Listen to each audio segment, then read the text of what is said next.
Hello and welcome to the European Parliament. My name is Catherine Fior and I'm delighted to welcome Petr Ježek MEP, Czech MEP in the ALDE group. Petr, you are one of the tax experts, shall I say, in this European Parliament. And today we saw a huge initiative coming back from the European Commission on digital taxation. Is this needed and is the Commission taking the right approach? Yeah, well, I think it's needed, and the Commission's got it right. Well, we've seen that the digital technologies and digital companies outperform the traditional ones, and they are leading, in fact, the industry, and the legal environment is lagging behind because the development is so fast. So I think that what Commission intends to do is the right step, because the taxation of the digital companies is not where it should be. According to the Commission's figures, they are taxed on average 9%. Other companies are taxed 23%. Facebook is taxed only 5% outside the US, but half of its value is created outside the US. Right. And yet, is this a punishment in a sense for being successful? You're saying that they've got high rates of growth. Are they being punished? Not at all, not at all. I think that everyone's happy that there are successful companies either in digital sector or elsewhere. But there should be a fair taxation. Well, I think that they escape the legal environment to some extent, because the development has been really fast. And I'm convinced that the digital companies are aware that one day it has to come, and I think it's long overdue. And some countries, Ireland notably, have said they would like a global solution.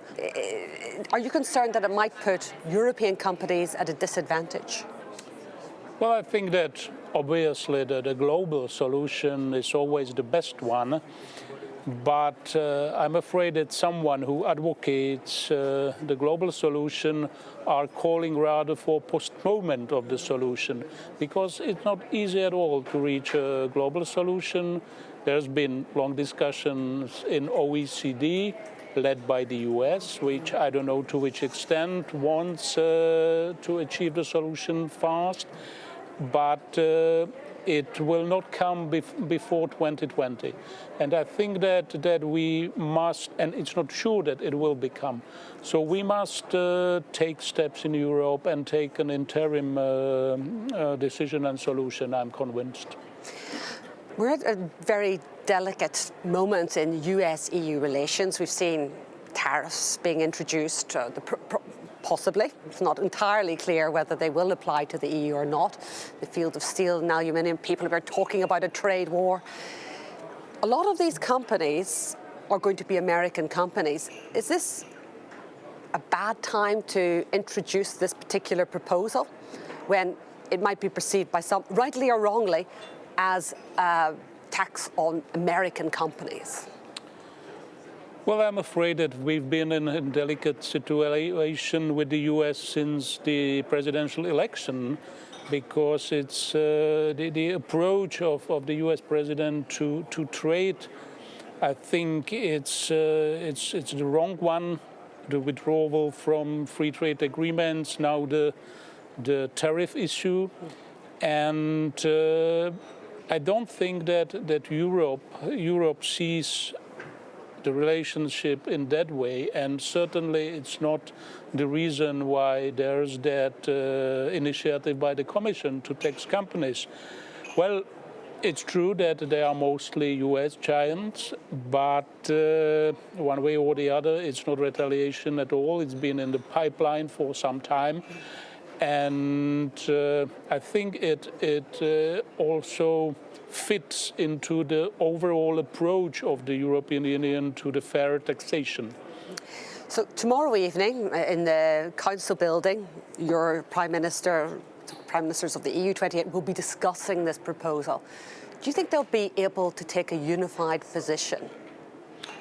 Well, I think that hopefully they will support broadly this way forward, because in some member states it's already the issue that digital companies are taxed, and I think that the companies realize also that it must be the case, and it doesn't make sense to let some companies with lower taxation and others with a regular one. And there's another, I would say, general element which the European Council especially should take into account, and that's that issue of globalization.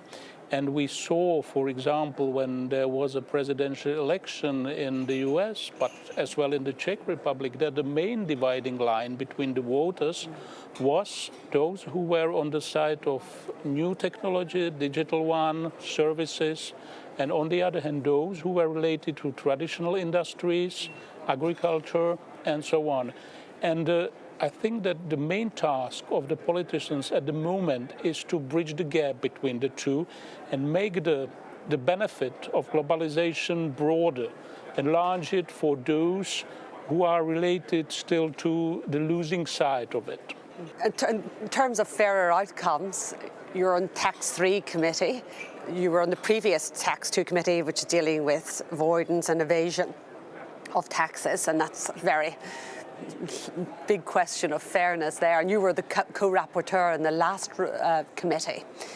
What are your expectations of the next committee? After, I think it's been established for a year, what outcomes would you like to see after a year, or do you even know at this stage? Yeah, well, I think that first of all, it's important to take a stock what happened with the recommendations of previous committees. As you mentioned, it's Tax 1, Tax 2, which dealt mainly with deals between the governments and companies, special deals about lower taxation or negligible taxation, and also with the recommendations of PANA committee, who dealt mainly with the investigation of the Panama Papers scandal. And we should like to have a look how member states, the Commission and the Council respond to that recommendation. That's one area of activities of the committee. And the other is to explore another issues like, for example, the Paradise Papers, and in fact, all the issues related to the taxation, fair taxation, either in the EU or outside. And also the digital economy is one of the topics we will be looking into it. Well, Mr. Ježek, thank you very much indeed. Thank you.